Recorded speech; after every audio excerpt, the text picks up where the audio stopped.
Flight plan used throughout the river, falls, southeast 20 miles per hour. Expected hazards include tornado and quarter-size hail. This is a radar-indicated threat. The following impacts are expected. Flying debris will be dangerous to those caught without shelter. Mobile homes will be damaged or destroyed.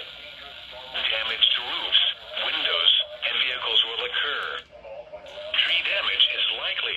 This dangerous storm will be near Hammond around 10:05 p.m. Baldwin around 10:10 p.m. Other locations in the path of this tornadic thunderstorm include Woodville. Oh.